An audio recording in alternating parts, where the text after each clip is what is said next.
It's your main man, Andrew Wood. Today, I'm going to be coming back with Campaign World Builder video number 9. That's right. And these videos are aimed at all fantasy games. All fantasy games are legal here. Now, I'm going to be referring particularly to Dungeons & Dragons 2.5 just for my examples, but they're only examples. This is all about the flavor, the fluff, and that is what is important in a fantasy world. And we're building that world. And we're going to be examining in these classes every small aspect of the fantasy worlds, all the little minutia you need to bring together to pull it tight and keep it seamless, keep it luxurious, and keep it dynamic so that the players are really immersed, are really having a good time. Now, it's really important to say, that you can, like I said, use this for any edition of D&D, for Warhammer, for Earth Dawn, for Palladium, for Savage World, for any type of fantasy game that your heart desires. Because all it is a mechanical system. Now, let's use a 10-point scale. 1 is Earth. 10 on that 10-point scale is flying islands of magic with people riding griffins, hippogriffins, Pegasus, dragons around, Pimpolotastic style, and they don't give a damn. There are things that look like, they have essentially filed down slightly skewed, changed versions of a 1920s sci-fi experience. People have laser guns. There's continual light spells in every, shop. There are, like I said, flying islands. There's all the things you can imagine. And in this sort of world, even the stable boy is a 3rd level warlock. And he will shoot you with his Eldritch Blast because he don't give a damn. So when you have that level of style, clearly all items are magical. It's like, it's my magical shirt plus 8 of opulence. Yes, it makes me opulent and protected. So yeah, clearly, you have a balls ass style there to you off the island with you. So, it's important to say, do you want that or do you want to just scale it back down? Me, I like to play on what I look at is about a 3. Yeah, you could be resurrected, but not by a 9th level priest. Not by every priest. Maybe there's 4 people in the world that could do it, but they have to ask their god directly, hey, can we resurrect him? No. Sorry, dude. Ain't happening for you. I only just once in my life anyway, so, yeah, I really wasn't planning on wasting on you anyway. It's a tremendous ordeal that would take me about 60 days to do. So I wasn't really too interested. Look at your different real world mythologies. Look at something like Christianity. They got to deal with Jesus. He gets resurrected, right? But it's not like Jesus got resurrected and then they resurrected like some apostles and maybe just some random dude that was just chilling and had fallen out. Maybe, some other dude they got busted over by a stampede. They don't resurrect the popes. They don't resurrect everybody. It's just happened one time. It's like, okay, at one time this dude got resurrected. So yeah, okay. I don't get into all the seriousness of this and that. I'm not trying to get into that. What I'm trying to get into is saying, make it mean something, make it important. And that's the style I use in Magic, to make it rare, to make it special, to make people have to really look for it, to work for it. It's not just, it's a given. Like, it's just an item you can drop in your drop cart. Oh, it's 1 resurrection, please. Yeah, straight. Well, you guys are evil as fuck, and we don't like you. You're completely against our god, but you can pay money, so here you go. No, son, I don't get with that funky style. Something like that to me, that's the definition of a 9th level spell.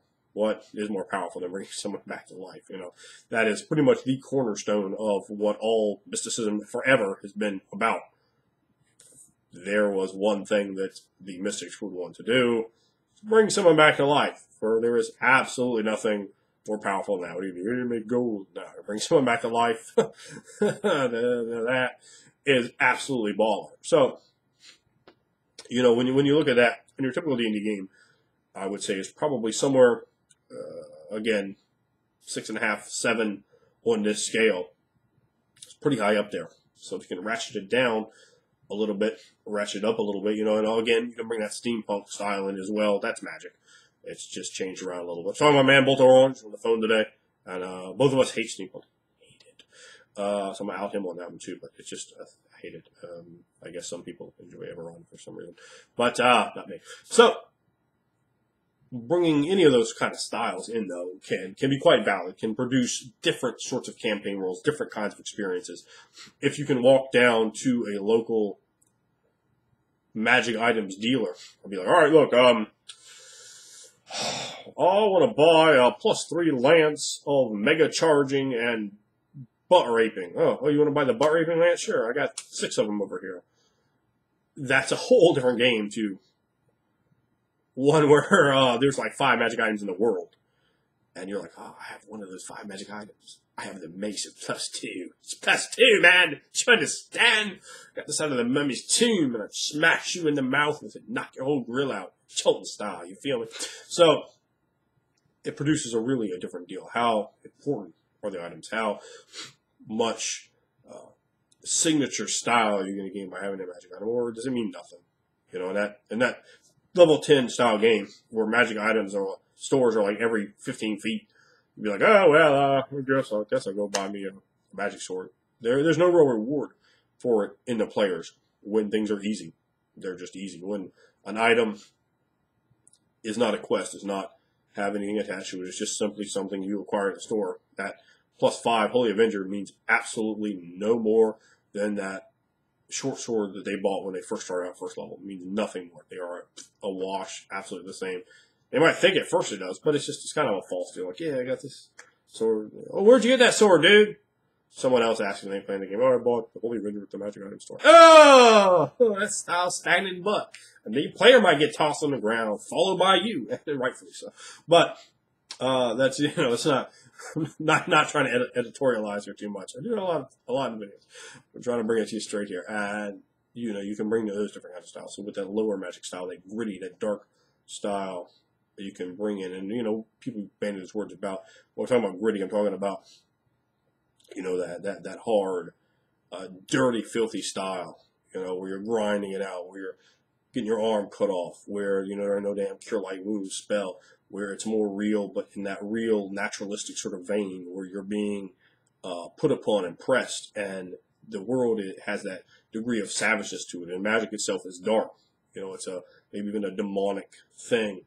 It's something you don't want to turn to. It's something you want to fight against. Something you want to press slam off the precipice of the temple. Just, I just grind with you, and you just send the priest tumbling to his demise, and rightfully so, and follow him up with the abbot, because they both deserve all the ground they can have.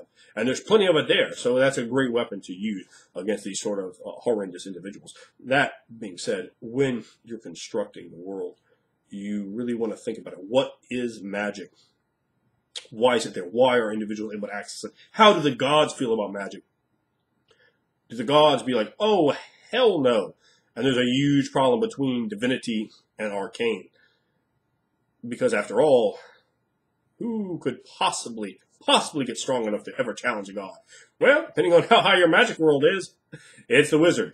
Because he is covetous of power. He's tremendously looking for power. Power for himself. He wants to raise and ascend himself up higher and higher and higher and higher and higher and higher. And eventually, just like Yertle the Turtle, you start looking at the moon and going, man, motherfucker ain't too high.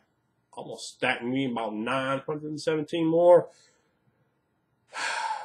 Power's up underneath myself, and then we're going to go after the moon. We're going to challenge for the heavens. I'm going to make myself stronger. And in that high magic campaign, you're damn right, that 37th level wizard with his 14th level spells can possibly be strong enough to challenge even gods, to slay them out. Now that creates a whole nother style there when you have that. And that is something that is definitely not going to work for a lot of people. You know, be very, very careful when you're like, yeah, the player character that became a god. Lots of people will not think that is a good thing, you know. So, you know, when you're doing that, you want to have those ideas. And I'm throwing out what I think are you know, really high end examples there on the style. The higher your magic, in a lot of ways, the easier the game is going to be. The greater degree of safety net that's going to be there for the players. The lower, I mean, there's, you know, you can't be brought back from the dead. You can't even be healed by magic. You know, there is no safety net from magic. That's something to really think about. How much of a safety net do you want to have for the players? The more you have, the more your game is softball, man. You know, do you want to play Major League Baseball, or you want to play, you know, slow pitch softball? Or are you looking to play T-ball? And you might be. You might not have a group where people want to invest in a game where they could die, where they could have those bad things happen to them, and it might be all the best for you. And I'm trying to do the best I can here, not to make my value judgments, because I'm very much a Paragon warrior. But there are a lot of different kind of styles that you can bring in, and this is a really important one to figure out what particular style you want, because it's almost more than any other choice going to affect the way your game is presented, and it cues off so many other things. When you're making classes in this game, feel free to tweak them, feel free to change them, make them different. You can tell your player, sorry, dude, there's no magic missile, fireball, flight, there's no resurrection, there's no cure light wounds, none of those spells. Here are the spells. Maybe we have one magic class, and you just combine the, I don't know, let's say 39 spells out of the player's handbook. Like, okay, these 39 spells actually work. You can have Bless and Burning Hands. You can have whatever makes sense in your campaign setting. Do not be afraid to do that. All you have to do to make the class playable is to throw some extra stuff on it. Okay, we'll get some bonus feats here, and it gets this or that. Do not feel obligated by a D&D or any other system that you have to say, oh man, Radiant Missile would ruin my game. So would Teleport. So would Gate. These spells wouldn't exist in my world. Don't let them exist. Or conversely, if these kind of things are so common, if you could just step on a pad and teleport from there to there to there to there to there, boom, boom, boom, boom, boom, all over the world, okay, that's fine too. It's going to produce a completely different style of game, though, because you're going to be doing things so quickly. And the players are going to have the ability to get the upper hand on you when you're like, okay, well, I was planning you guys were going to go here. Like, no, we go over here. And now we're over here, and now we're over here, and now we're over here, and now we're over here, and now we're over here. It's like, oh, dude, I didn't plan for you guys to go to 18 different locations that 17 of them I hadn't really, really thoroughly thought about at that game session. No, we can teleport. Oh, yes, you can. So, those are things you really want to think about. The level of magical power in the world is very important in a lot of different ways. It really affects the style, the tone, the mood, the theme of the game. The less you have of it, the more believable and likely the harder the game will be. But, if you have a great deal of it, the game can be very hard there too. Magic doesn't necessarily have to equate to a safety net. Just in most role-playing games, it does. That is the safety net, is magic, but maybe there isn't any particularly good magic there either, or it's just such limited supply, or whatever. But again, a very important thing to think about. Don't just go, okay, well, here's the book, and do whatever you want with it. This exactly is the power level we're going with our magic. Think about it. Just really think about it. If you want to use that's all you want to do, that's fine. But if you think about it, you might say, okay, I need to change some spells. I need to say, okay, there's no magic item store. That is one of the biggest things that you need to have in a D&D game. Is there a magic item store, or is there not? Is there maybe just a gray area? Maybe can they buy like a potion or maybe a 0th level wand or some scrolls in a temple? Okay. That's not going to be a big effector. But, if they can just walk into some wizard's store, number one question I always think of is, why does this guy have to hawk magic items? He's a powerful wizard. Why does he even care about money? Why would he even care? Why would he even care about money? What difference does money make when you have charm person? Oh, he's a good alliance wizard. Okay, whatever. So these are all really things you really want to think about when you're putting your campaign together. Magic, how much of it is there? How is it going to be used? How is it going to be presented? How is that going to affect and change the game? And if you're not sure that the sort of calamity you're going to get into, don't ratchet it up to 10. And I would never, ever recommend a new game master to try it high. Dial it back, scale it back, because magic is something, it's much easier to raise than it is. And it's almost impossible to lower. There's some ways, but you can completely destroy your game by lowering it if you don't know what you're doing. But things can always be raised. It's a very important lesson in RPGs to remember things can always be brought up, can always be raised. So think about that, and think about where you like to have your magic scale. And for those of you watching the video, why don't you hit it 1 through 10? Where do you think your magic level in your game resides?